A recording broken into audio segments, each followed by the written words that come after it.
देखो, हमारा इंग्लिश का पहला टॉपिक है noun.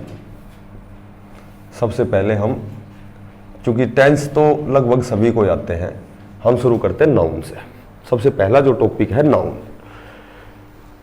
A name of place thing, ना कोई भी किसी व्यक्ति, वस्तु, स्थान, भाव, नाम आदि का बोध कराए वो नाउन संज्ञा होता है। संज्ञा सभी का नाम संज्ञा है। संज्ञा का मतलब किसी को संबोधन करना, संज्ञा।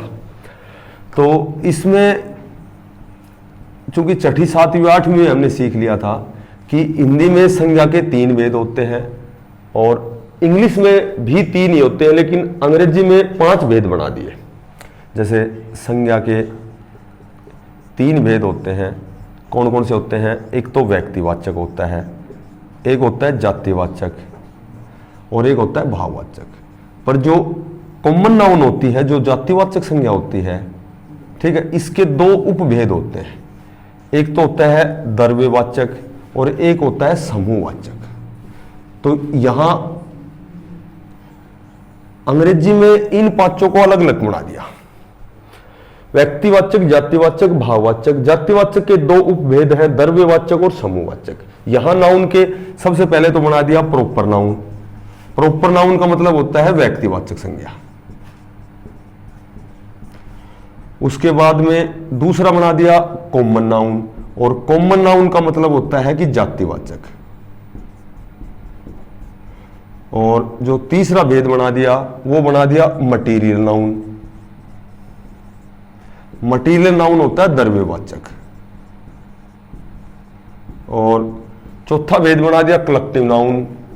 कलेक्टिव नाउन होता है समूहवाचक, जिसमें पूरे समूह का बोध होता है।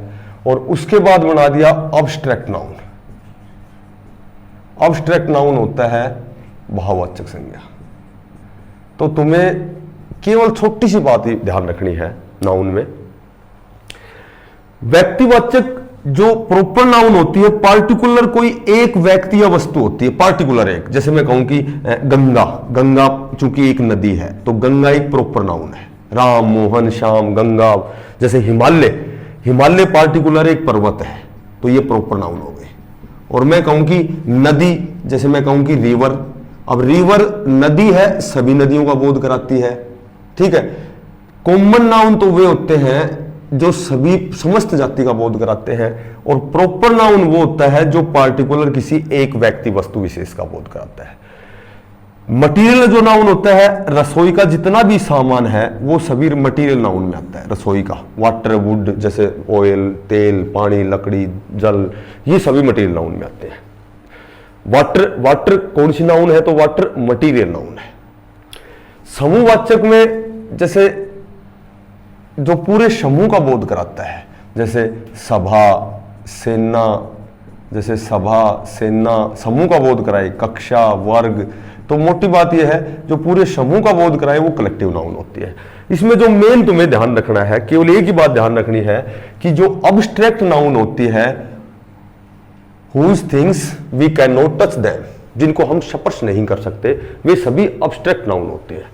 जिसको हम स्पर्श नहीं कर सकते, बस ये छोटी सी परिभाषा याद रखो, जिसको स्पर्श नहीं कर सकते वे सभी अब्स्ट्रैक्ट नाउन होते हैं। और स्पर्श किनको नहीं कर सकते? देखो, सुख, दुख, क्षमा, दया, मिठास, बचपन, हरियाली, बुढ़ापा, ईमानदारी, सहानुभूति, ये सारे शब्द एब्स्ट्रैक्ट नाउन होते हैं। जैसे मैं कहूं कि ऑनेस्टी, ऑनेस्टी कौन सी नाउन है? तो ऑनेस्टी का मतलब होता है ईमानदारी।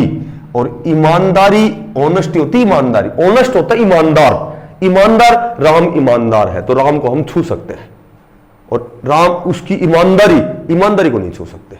तो जिनको हम स्पर्श नहीं कर सकते वे सभी अब्स्ट्रैक्ट नाउन होते हैं। जैसे संपत्ति, सहानुभूति, कहवा हम सहानुभूति दिखा सा, तो सहानुभूति छू नहीं सकते हम, वो एक भाव है, वो एक भाववाचक है। वो चीज, कोई चीज को भाव से वो, जैसे सुख, दुख, क्षमा, दया, ये सारी होती है। जैसे मिठास, लड्डू मीठा है तो लड्डू को छू लिया हमने, मीठा है, ये गुणवाचक हो गया, ये इसका ये एडजेक्टिव हो गया। लेकिन इसकी मिठास, तो मिठास को नहीं छू सकते। समझ में आ गया? अब्स्ट्रैक्ट क्या होती है? Which things that we can not touch them, जिनको हम छू नहीं सकते, वो सभी अब्स्ट्रैक्ट नाउन होते हैं। बेटा एक बताओ, नाउन में कोई बात क्लियर ना आई तो बताओ। क्लियर? इंग्लिश में टोटल 15 टॉपिक हैं, क्लास होंगी 15, ज्यादा ज्यादा 20, लेकिन है छोटी छोटी क्लास, ज्यादा ज्यादा 20 क्लास लगा लो बस, छोटी छोटी बनाकर 20 क्लास। अब नाउन में इसी के साथ एक भाग है नाउन क्लास, नाउन को जोड़ना, पर चूंकि दो दो टॉपिक कौन करा, आप एक एक करा पड़ेगा समय सा भी, पर जितनो थोड़ो काम करांगा वो तो कंप्लीट ही करना पड़ेगा। एक थमी जो ना लिख रहा ना गलती कर रहा बेटा।